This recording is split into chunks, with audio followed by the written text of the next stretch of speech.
Hey, Wes, what's going on, buddy?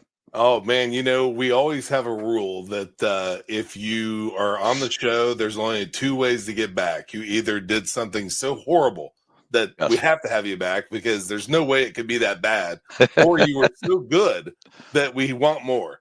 Well, today's guest is the second.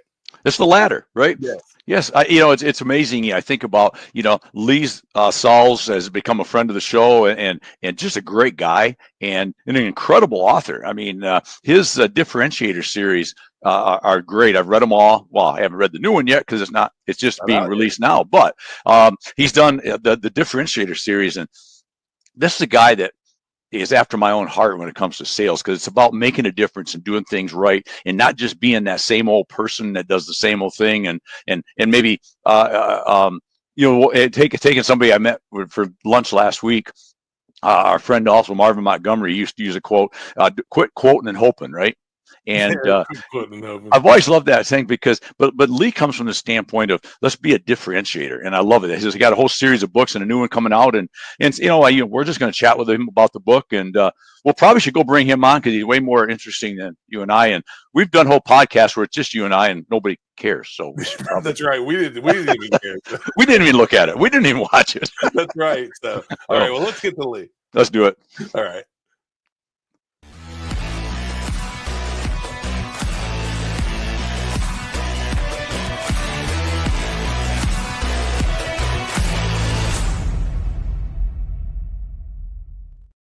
Unbelievable. There he is, the man himself. How are you, buddy?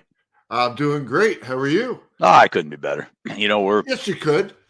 I could have a copy of your book in my hand. See, wouldn't that be better? Yeah, it would I'd like be to better. have one too. I don't have it yet. Yeah, that's fun. There it is. We got a copy of it at least. Yes. Yes, but I'll tell you what. I've been watching your all your promo stuff, and if it's, I'm going to say this. I'll go this far, Lee. If it's a quarter as good as your other books, it'll be amazing, and I mean that sincerely. I have your books. I should buy another set probably, and you're going, hell yeah, you should. But I have the other ones all in Florida, where I really technically live. I'm in my Michigan home right now at the lake, but for the summer. But I didn't bring them with me because my wife only lets me pack so many things, and so I planned the trip on 4 days, so that's 4 pair of everything, and that's all I get to bring. So. But anyways, great book.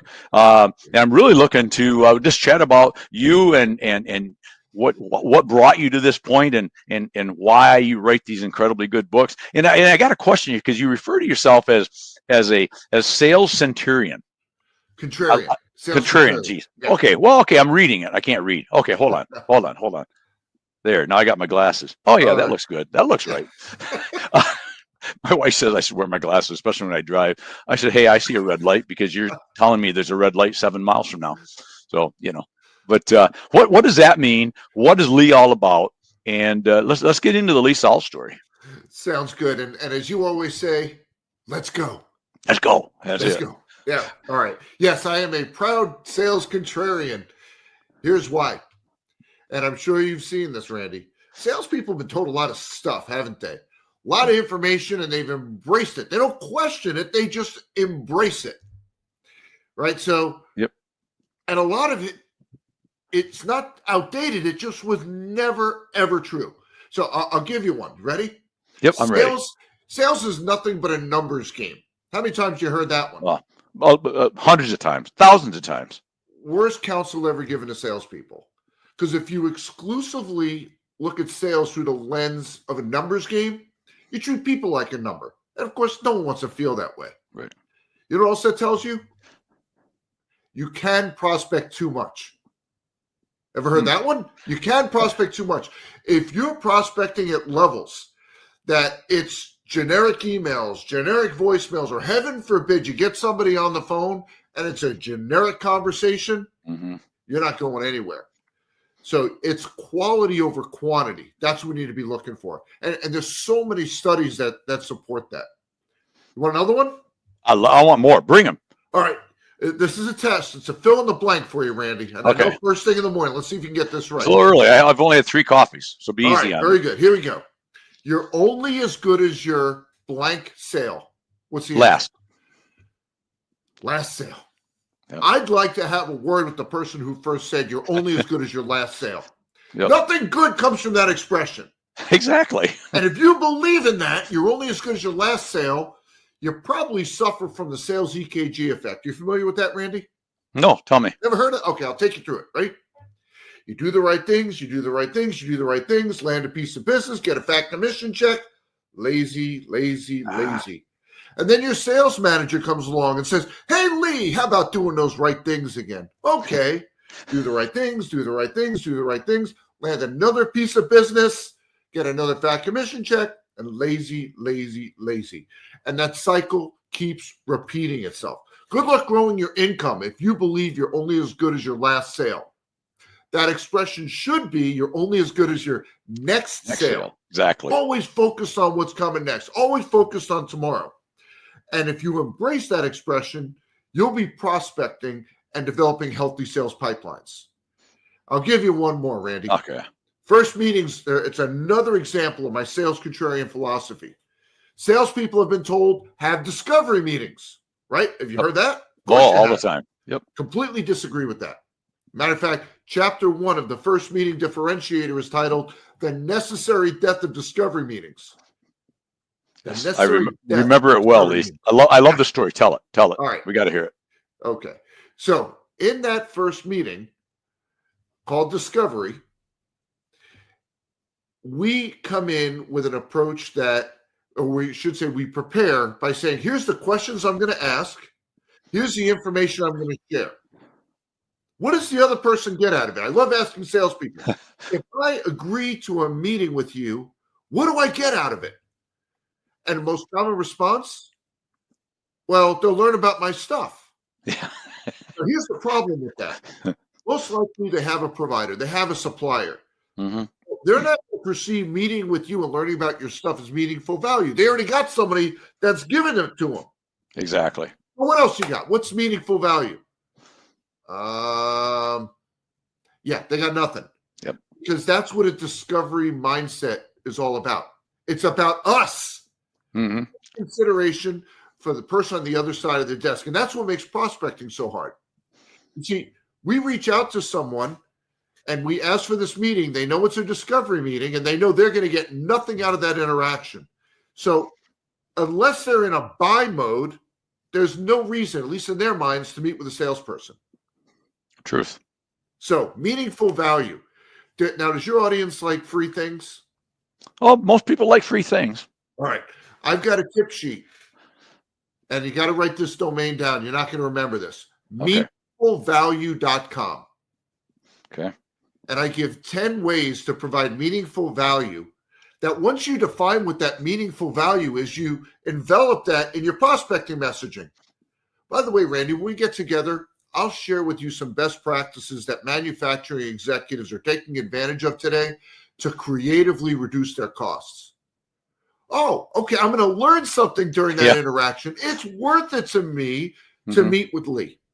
Exactly. That's the concept. And you know, Lee, what's beautiful about that is, and it hits right on the differentiator part of everything you do. Mm-hmm. Nobody else is doing that, right? So it's like if there's 5 your competitors, you're the 6th, all making a call on this guy, right? That's right. You're the only one that they're going to go, this guy's Lee or Randy guy's different. I mean, he might actually want to know about me. He might actually want to bring me some value.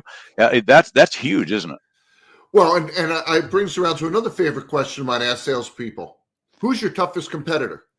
And they'll rattle off 3 players from their space. I'm going, well, that's a tough competitor, but there's one even tougher. And then they get snarky, Randy. Oh, I know what you mean. That old sales trainer one, the status quo, the choice to do nothing. Also a tough competitor, but there's one even tougher. And then someone will go, oh, wait a minute. I know what it is. It's me. If I don't have my head straight, I can get my own way and I can be my toughest competitor. Now, it's true. If you don't have your head on right, you can get in your own way and be a tough competitor. But there's one even tougher, more formidable than any of those 3. And I've never had anyone in any audience name that competitor. Unless, of course, they've read my books. You want to give it a shot? Oh, let's see. I would say it's probably That's a tough one. We're going to play Stump the Host here. I see how we're going here now. See, instead of stumping the guest, we stump the host. Exactly. Wes is frantically coming up with a question I can stump you on. So just so you know. Okay. Be ready. Be ready. Good. So I would say, I would have said you're your own worst enemy when it comes to that. But it's probably. I already gave you that one. You gave me that one, so I can't use that one. So it's probably, I think this is an offshoot of that, but it's your mindset, and you're not putting yourself into the customer's shoes. You're not thinking like the customer. You're thinking like yourself. You're getting that dreaded commission breath that we kind of alluded to, but didn't say the same word. We're not in it for what's for the customer. We're in it for what's for ourselves. And I think as a salesman, that's what gets us in trouble. I think from the nope, that's not it. All right, okay, I'm ready. Does everybody know what you sell? Pretty much, yeah. Okay. If they don't, I'm not doing my job, right? And who are you selling to? What's the title? As far as the actual person in the business, they're a buyer, a purchasing agent. They could be a manager. Agent. Okay. Yep. That purchasing agent, in addition to what you sell, what else do they buy? All kinds of stuff from everybody. Right. So they're getting calls and emails from salespeople representing their entire purview of responsibilities and beyond. Your toughest competitor is every salesperson calling on the same person you are, trying to get a meeting. See, we're egocentric when we think about competition. We only see it from our side of the desk. Well, let's flip it around to theirs. You mentioned procurement. They're buying pens, office supplies, building materials, services, softwares, and on and on and on and on and on. So I got to make you a little uncomfortable for a moment. You're not competing against a handful of players in your space. You're competing against hundreds, maybe thousands of salespeople to get the audience, to get the attention of this individual. Because here's something that a lot of salespeople don't realize. There has never been an executive hired for the sole purpose, the sole reason of meeting with salespeople every hour on the hour. Not even procurement has that in their job description. Right. So we're an interruption in their day. There's no one staring at the phone saying, oh my gosh, I hope a salesperson calls me right now. Never happened, never gonna happen. So we're competing for FaceTime. No, not the Apple technology. I mean the ability to have a meeting. Because if there's no meeting, there's no proposal. No proposal, no win. No win, no commission check. Yep. Love that. Spot on, man. That's good stuff. That's good stuff. You. And it correlates. I was just thinking as you was talking about that. And we're so involved. You and I both do a lot of social media stuff. Everybody should be if they want to be seen. But you're doing the same thing there, right? You're not just competing. If I'm talking about my widget that I make, right? Number one, I don't talk about it much because nobody cares about my widget. They want to know about Randy, and is he the real deal? Is he the guy I want to work with? Is he honest and all that stuff? I could show my little widget all day long. Who cares, right? But exactly. Even if I'm showing the widget, it's like you nailed it when I was listening to it. Is I'm not competing against the other 6 people that might be selling this widget.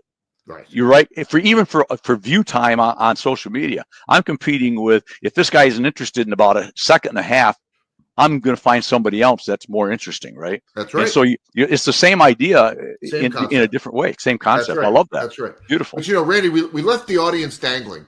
We said, you don't want to have discovery meetings, but I didn't tell them what you should want instead. Yes. So I want you to think about the times when you've gone to the doctor. You went for 2 reasons: to become wiser about your circumstances and understand potential remedies. You certainly wouldn't have gone there if you thought you were a science project. Hey, let me go mess around with Randy, and then I'm going to take all this data, and I'm going to get some information from me. Meaning Randy got nothing out of that interaction. Now, doctors don't call that first meeting a discovery. What do they call it? Appointment? Consultation. Yep. Right? They call it a consultation. Yep. And the expression consultation implies there has to be meaningful value for both sides. Right. And so I'm on a mission right now to change sales mindsets from discovery to consultation. Because as soon as you think consultation, now I recognize the person on the other side of the desk has to get something out of that interaction, or you know what? There won't be a second meeting. Right. So if you go to meaningfulvalue.com, it's actually a little bit of an excerpt from my new book, but you'll get 10 tips to help you provide meaningful value. Again, you once you define that meaningful value, you put it in your prospecting messaging to get more meetings, and then you deliver on that when you do get that audience. Love it. Yeah, that's good stuff. Everybody needs to get that. If it wouldn't be impolite for me to do it, I'd just go read it right now. But probably shouldn't. I'm a polite guy, if nothing else. But I think you just nailed it, and I love that. I'm glad that people are hearing that from you, Lee, because so many salespeople see them all day long, and they do think it's all about them, right? Mm-hmm. And you hit on something earlier. You was talking too is they want remedies. They want you to listen to them. Walking in, the first thing I see it all the time. Hey, here's my product. They lead with the product. They lead with something they have without even knowing if they even use the product for sure. Do they have a need? Are they in trouble? And the problem with that, I think too, in today's world, mm-hmm. is this crazy thing called the internet. That customer already knows all that stuff, right? They already know all that stuff. Right. If you're a good buyer today and you don't know darn near as much as I do about my product as far as all the little specs and stuff, then you're probably not doing your job as a purchasing agent, right? Because it's all right there. Mm-hmm. You can find it. So if I just come in and start reeling off all this stuff that I know, you're not providing meaningful value, are you? None. No, you're not. Right. And I'm boring the hell out of you. And I just want you all, the worst thing you want is, okay, this guy's been in my office for 5 minutes and I wish this Lee guy would leave. How long we got? I gave him 30 minutes and I got 25 left, right? That's the last thing you want. Yep. It's a gift. It's a gift. I love it. I love it. Good stuff. Good stuff. So Randy, I'll give you another one. There's an expression that salespeople have heard. If you've been in sales for 5 minutes, I'm going to start it, you finish it. People buy based on emotion, and then what? They buy on emotion, and they base the buy on facts and figures and all that stuff after the emotion, but it's always got to be emotion first, right? Right. They buy based on emotion and justify their decisions with logic. Exactly. Age-old expression, been around forever. Yep. Now, if you and I said we're going to record 100 sales calls, 100 first meetings across all different industries all around the world, I'll bet you the deed to my house that 99 of that 100, if not all 100, the entire conversation was logic. Mm-hmm. Right? Think about the meetings that you've seen. The entire conversation was logic.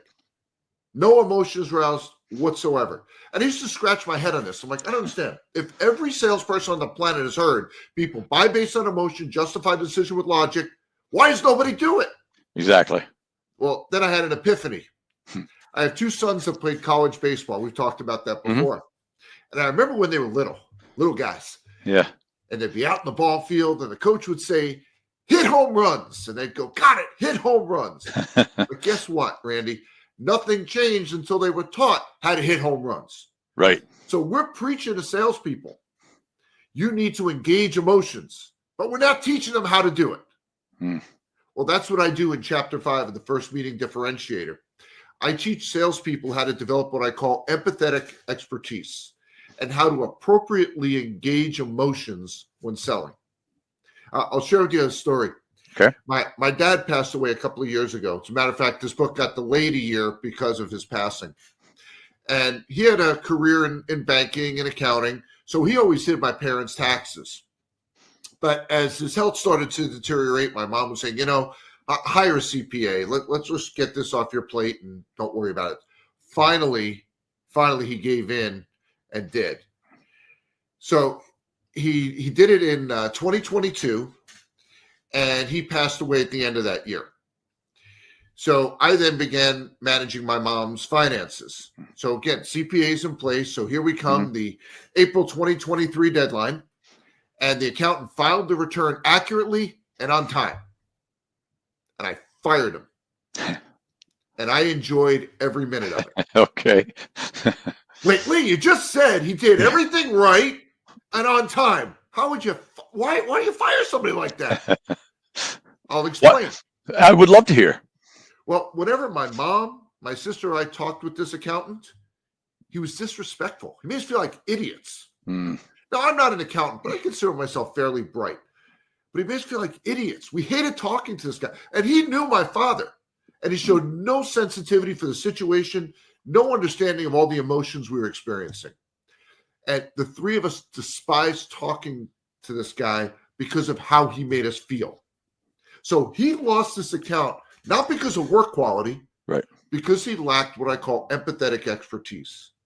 You've probably heard the expression, people forget what you said, they forget what you did, but they never, ever, ever forget how you made them feel. Exactly. Right? Yep. And it certainly rang true with this accountant.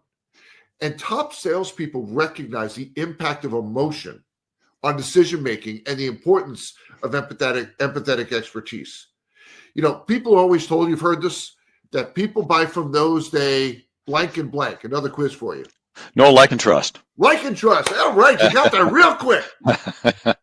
But you're half right. There's actually 4 criteria. That's 2. The other 2 are those who have solution expertise, right? Mm-hmm. And the last one is those who have empathetic expertise. A salesperson with product mastery who's unlikable, untrustworthy, and fails to show appreciation for the decision influencer's emotions, you sell nothing. But what's interesting is when a salesperson has empathetic expertise, they're more likable, they come across as more trustworthy, and they give the impression of having greater expertise in what they're selling than they actually do. It becomes a differentiator for them. Mm-hmm. And the sole measure of empathetic expertise is 3 words. They get me. Mm. They get me. And if you think about people you've done business with for years, Randy, it wasn't low price that kept you coming back. You enjoy interacting with them. Absolutely. And you said, you know what? They get me. That's why I like working with them. They get Mm-hmm. me. And so that's what the foundation is of empathetic expertise. They feel like you get them. Super important. Can I take this a step further? Absolutely. All right. So my favorite television show, Law and Order. I was so happy when that show came back in a reboot. Well, there was an episode last year where the prosecutor was really frustrated with a case he was trying. He's like, I got all the facts, I got everything, but the jury's not with me. So he goes to the district attorney, takes him through the case, and the district attorney says the problem with your case is it's all fact, no heart, and the jury isn't buying it. All logic, no emotion, and the jury isn't buying it.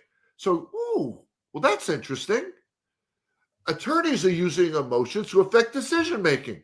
Mm-hmm. Is that what we need to do? We might. Right? Well, Law and Order says it's ripped from the headlines, but I still couldn't use that as a source. So I interviewed a judge, a prosecutor, a litigator, and a trainer of litigators, looking for ways that attorneys are using emotion to affect decision-making in ways that we can in sales. So the prosecutor I talked with, he said, I want to take the jury on a journey. Say that fast 3 times. The jury on a journey from having the ability to convict to having the desire to convict. Sales world, the ability to contract with us to having the desire to contract with us. So he said, if I have, for example, a firefighter on the stage, I'm not asking fact questions.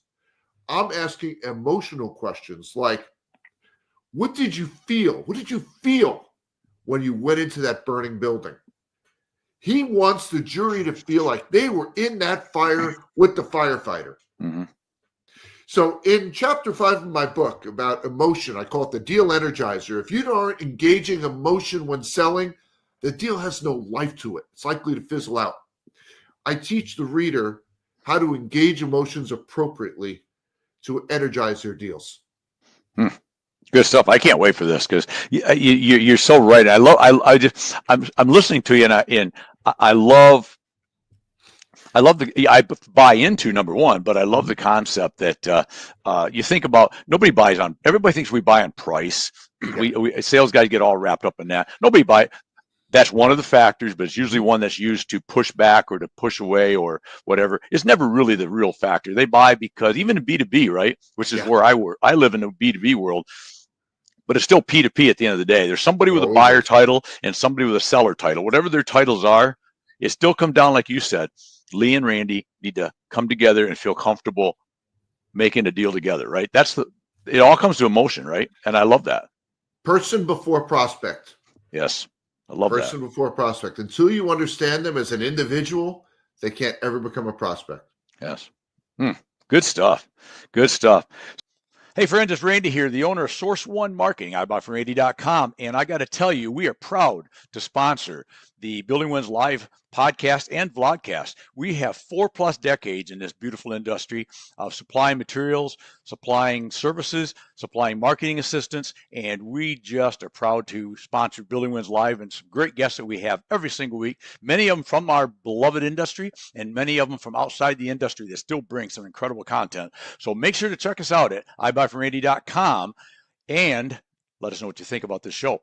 For now, thanks for checking this out. Let's get back to the show. So where does I wanted to touch on qualifying because obviously it's an important part of what we do, right? Because you only have limited time, and if you want to make as much money as you can doing what you do, practicing your craft, you don't want to waste a potential buyer's time, and you sure don't want to waste your time because time is money, as they say, right? What do you think about qualifying? I mean, is that a word that it gets overused, underused? Nobody knows what they're doing with it. Nobody even knows what the hell it means. What's Lee's vision on qualifying? It reminds me of the conversation we had a moment ago with my boys and saying hit home runs. Mm-hmm. We say, hey, salespeople, you got to qualify. Well, qualifying happens relative to something. And we're not giving salespeople that criteria. And I'm with you. My mantra is if you're going to lose early. Mm-hmm. Yep. Right. Don't invest a ton of time. Like I'll do these postmortems on deals and I'll look at it and they'll go, yeah, this is one we lost. I'm like, no, you didn't. Like, yeah, we didn't get it. I'm like, no, you were never in it. You were never a viable option. Now tell me, how many hours did you spend pursuing this? How many people were involved? How many people were on planes? Oh gosh, lots. Yeah. We got to qualify in that first meeting so we can make a go, no-go decision. Right.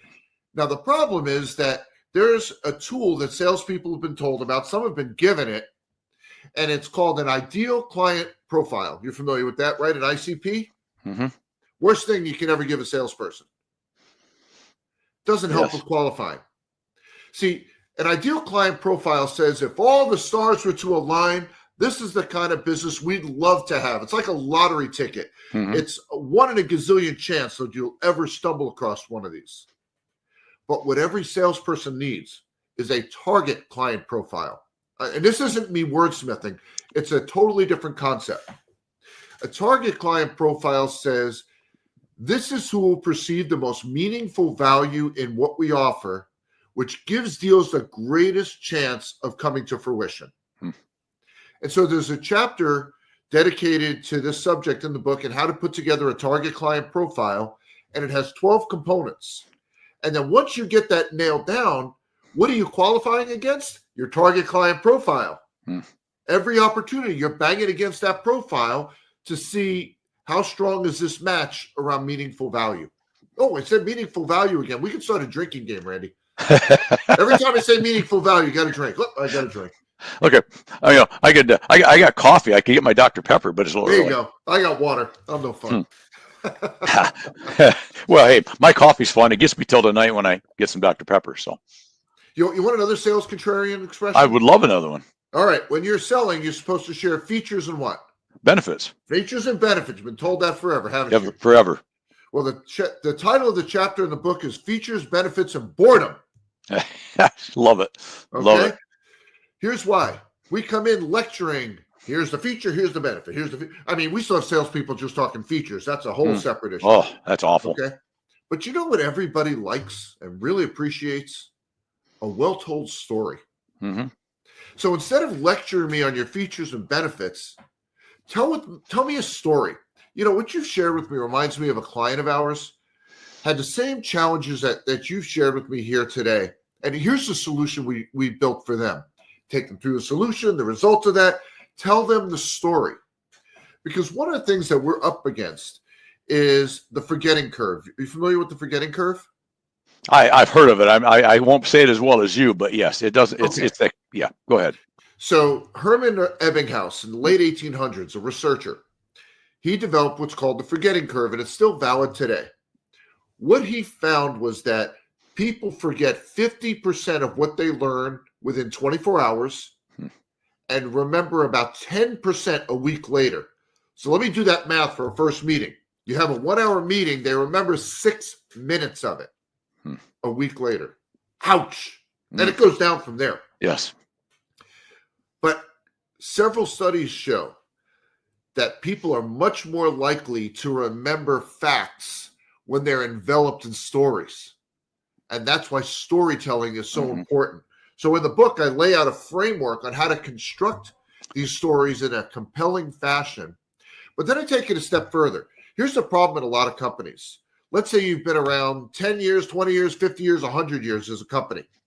You hire a new salesperson today. How does that new salesperson learn the stories of what happened 10, 20, 50, 100 years ago? They don't. They don't. What they need to put together is a deal pursuit story portfolio where you take the framework that I present and create these stories so a salesperson that starts today can tell that story just as well as the salesperson that lived it 10 years ago and the one that actually did the deal 20 years ago. That's what they need. You share stories and it becomes much more memorable. I love that. I love that. You're so right. And I was thinking as you was talking, a typical customer of mine would be somebody that builds a post-frame building. Might build a beautiful building, but nobody cares. That customer doesn't care about.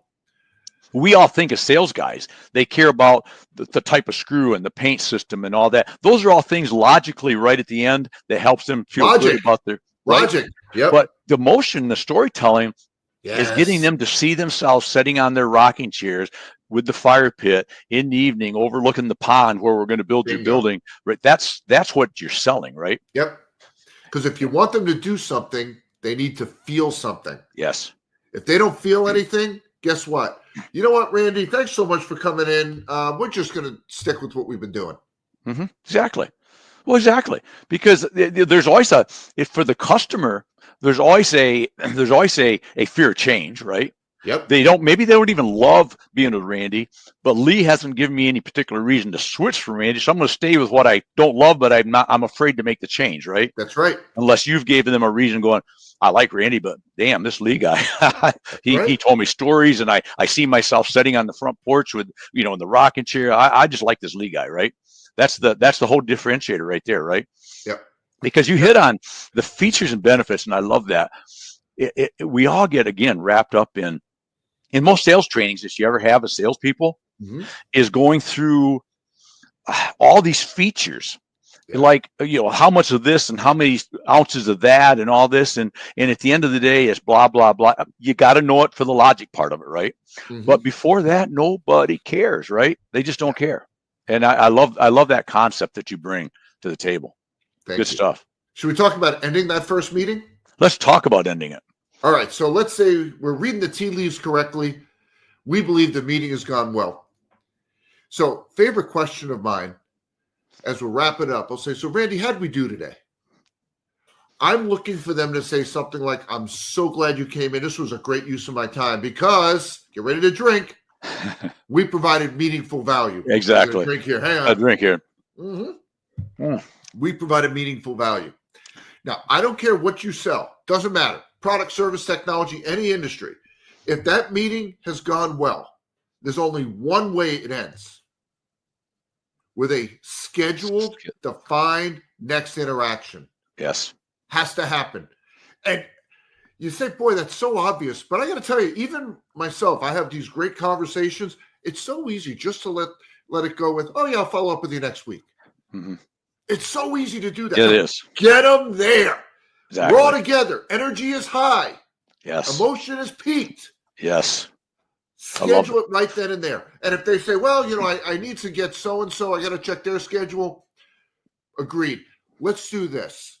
Let's put something on the calendar with a pencil, and then you verify with them if that day and time will work. We can always move it, but at least we have that scheduled next interaction. Yes. Got to happen every time.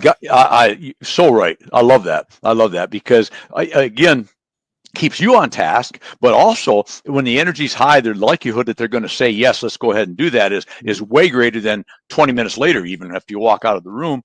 And if you don't do it right, you've gave them an automatic excuse to put you off all of a sudden. Mm-hmm.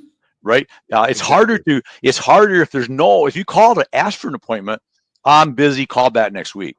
But it's harder for them as a customer, right, to say, well, I've got this appointment with Lee at 3:00, and he's probably already planned on coming. I don't want to turn him down. Right. Right. It's a psychological, but an emotional. And if they like you a little bit, they don't want to disappoint you. I mean, I told Lee he could come back. And if you provided meaningful value, they say, I want to meet with Lee again. Exactly, because I like this guy. Again, Randy, I said meaningful value. You did say it again. If we were doing this after 5, we might get a little squirrely at some point. I'm squirrely now. Well, it happens. It happens. Has nothing to do with booze. So what do you think? I gotcha. So, and we've kind of talked about this, but yeah, we also, and I want to be cognizant of both our times, but yeah, customer pain. Yeah. We get taught that. What is sure. Lee? What's your pain point? What's your pressure point here? And I think sometimes we get taught to literally, Lee, what's your pain point with your current supplier? Horrible question. Awful question, right? Talk about sounding salesy. Exactly. Just like you don't say discovery, that's a kitchen item. That's behind the scenes. Yes. And you don't ever say that. And I see it all the time. You see it on websites. You see it in email signatures. Schedule a discovery meeting. Yeah. What you're saying is a meeting for me. No. Yeah, exactly. Everything we just talked about today, right out the door. Yep. So let's talk about pain.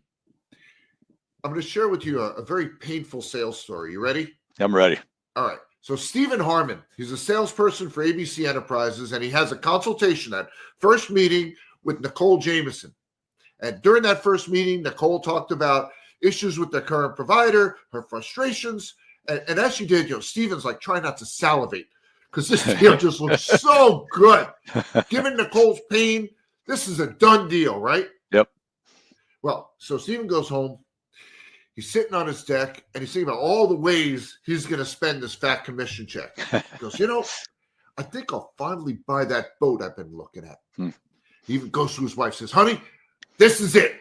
Oh, it kind of sounds like Ralph Cram. This is it. I'm getting the deal. I'm getting this fat commission check. We're getting that boat. So the next morning, he comes into work, grabs his coffee, goes over to his desk, flips up the laptop, and he looks at his email, and there's a note from Nicole. And it says, hey, Stephen, thank you so much for your time yesterday. After further thought, we decided to stay with our current provider. If anything changes, I'll be back in touch. Ever got one of those? Oh, yeah. Yeah. Sucks, it does suck. That's about the biggest suck ever. Yeah. So Steven's just like staring at his PC going, I don't understand this. I found pain. I didn't get the deal. Yeah. And I guess our listeners are saying, you know what? I got some of those Stephen deals where I found pain and I didn't get the deal. Here's the thing about pain. Just about every sales book talks about if you find the pain, you get the deal. Mm-hmm. Are all of those books or all these sales pundits wrong? No. The issue is they're not counseling salespeople to take that conversation deep enough to determine if the pain they've heard is an inconvenience or a problem. Right. An inconvenience is a nuisance. We talk about it. We complain about it, but we don't do anything about it until it reaches the level of a problem. Right. And then and only then are we willing to invest time, resources, and dollars to address it. And with that, Lee, back to what we talked about a little bit earlier, talking on pain, there's still, you have to identify and get to that point because there's still a pain in moving from vendor A to you, vendor B. There's a pain to that. There's all the, it could be part numbers, it could be inventory management. There's a myriad of things. So there is a pain there to do that. So in that particular case, I'm going to guess, I'm just guessing, but this Nicole is sitting there going, I don't like the situation. Right. but I also don't hate it enough, or it's not painful enough It's an inconvenience that I'm going to switch, right? Yep. So I'm going to continue dealing with the pain that I know, the inconvenience that I know, versus going into a whole new chapter that I might get rid of A and B, but I'm picking up C, D, E, and F, right? Right. So you may think pain's a word. It's not. It's an acronym. You ready? Okay. P, problem. A, action. If it's a problem, they're going to do something about it. Problem, action. I, inconvenience, and neutral. If it's an inconvenience, I'm not doing anything. Yep. So problem, action, inconvenience, neutral. Pain. Yeah, like that. That's good. Good stuff. Good stuff, man, Lee. So your book's coming out in early October. Is that the right date? September 30th. September 30th. Yeah. Well, that's darn near October, kind of. It is. On Mike, it is. Right on the border. It's on the border. I can't believe it's almost October already. It was like June, like last week. Tell me about it. It's amazing. I do want to touch on this before we sort of wrap up. How are the boys doing with baseball? They're both out of college. They're both out of college. I thought so. Steven's my Steve's oldest. the oldest. He's 2.5 years out of college. Yep. I wrote the Steven story as chapter 1 in Sell Different. Oh, yep. And David graduated in May. I saw he just graduated. Yeah. Yeah, and he's taking a gap year as he's preparing for medical school. Oh, wow. So not only did you raise good-looking boys, you raised smart ones too. That's amazing. I did. Yeah, one in finance and one doctor. Nice. So as we wrap up, the book's going to be a lot, folks. Buy the books. Buy the rest of them if you don't already have them. If you're silly enough not to have Lee's books, because you're not a top 25 world kind of class guy in the world of sales authors and everything else for no reason. I mean, your stuff is actionable. That's what I like. There's a lot of sales gobbledygook out there. Yes. That probably, any guy that sold for 3 days could write a bunch of sales gobbledygook if they read a couple books, right? But your stuff is actionable and it's real, and it teaches the way we need to do it today to be a sales professional as opposed to just somebody that has the title of a salesperson, right? And there's a big difference. Yeah. Big difference. So I appreciate you being on. I appreciate your books. Can't wait to get the first meeting differentiator. It's going to be great as always. As we kind of wrap up, what's the SAQ that you just have every day? The should ask question. What are you out there in your personal life, but not so much personal, but your business life, your sales world, your teaching, your training, that you just go, I've been 2 hours with these people, and these idiots never asked this question. Yeah, I just wish they would all. Why don't they ask this question? Is there something that just pops in your head? Yeah, it's a question that they don't ask themselves. Where is the low-hanging fruit? So when we say we need new clients in here, what is the default? Let's go prospect more, meaning let's call on people who don't know us from Adam. Mm-hmm. And every study shows longest sales cycle, lowest conversion rate. We're not maximizing referrals. And I don't know why this is, but every time I hear we got to get more new clients, the default is cold call. No, let's leverage what we've got. Yes. An interesting study. I don't know if you've seen this. Buyers were asked, if you were pleased with your purchase, and this is an and statement, and were asked for a referral, would you give one? What do you think? What percentage of buyers said they would? It's got to be huge, I'm sure. Yeah. Huge. 80, 90%, I'll bet. 91. Wow. Yeah. Salespeople were asked, you asked for referrals. What percentage said they did? Below 40, I'll bet. 11. Man, that's awful. So 9 out of 10 are saying, I'll give you a referral if you ask, and only 1 out of 10 are asking. It's that, a quick story on that. I had in New York State one time, many years ago, with a great customer, and I was going to go into the New England area that I had never worked before. Yeah. Didn't know anybody. I said, do you know some people that I could, where would you say I go first? Yeah. Help me out a little bit. Yeah. And not only did he give me some lists, but all of a sudden he's dialing the phone and he goes, hey, Bill, I'm here with Randy. I buy all my component stuff from this guy. He's a great guy. He says we're going to be starting to work up in Maine. He said, I really think you should talk to him. As a matter of fact, he's standing right here, and he hands me the phone. Right? Perfect. That's where you want to build to. And he hit on something. I said we're done, but share of wallet's another place too, right? Yes, it is. If we need business today, And like you said, so well, I'm going to start cold calling everybody in the world that may buy my stuff. And that whole process is going to take 6 months to ever get there, if I get there. Yes. But what about this customer that loves me, loves my products, loves my company, but for whatever reason, Right. we haven't been selling him this particular product, right? Isn't that the easiest one to go get? Absolutely. Because you don't have to go through all that other stuff. Side. Yes, absolutely. Nothing else has to be done other than, hey, Lee, I see we've been doing a good job. You are happy with us, right? Oh God, I love you, Randy. I love your company. For whatever reason, I noticed, my bad probably, but you haven't been buying your whatever from us. Yeah. Could we work on that? Because it would be great for me, but more importantly, we can bundle this with all the other stuff, prepaid freight, all the stuff, right? Yeah. But that's the easiest one because you don't have to go through all that. That's right. The discovery. We don't have to go through the consultation. We don't have to go anything other than hey, we do great for you and everything else. You love us. Why don't we do this too? So what you're saying is, if they consolidated that with you, they would experience meaningful value. Meaningful value. We got a drink, Randy. You got a drink.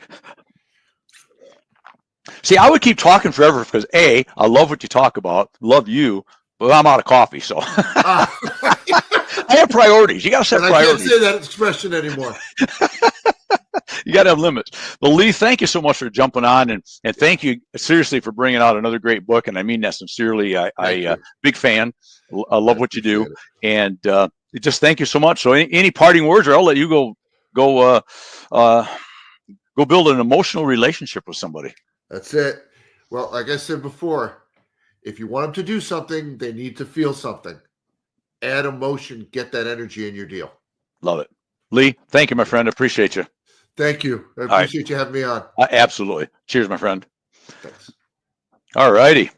If you don't love Lee Salz, then you're not alive. Check your pulse. Go to the doctor. His son will be one in a few years, but you might not wait that long. But anyway, really, really good stuff. And in all sincerity, I've read all these books. That's not a joke. They're very, very good. I've become somebody I consider a friend, and I just enjoy what he brings to the sales world. Follow the guy. If you don't, buy his book when it's out. And lesson right here from Randy. Love what you do and do what you love, because that's what I'm doing right here today in the middle of a hybrid day. Sales calls this morning. Took time to do this podcast. More client visits this afternoon. Just building a life that I love, and you can do it too. So live it, love it, own it, and go make today your best day ever. Till tomorrow.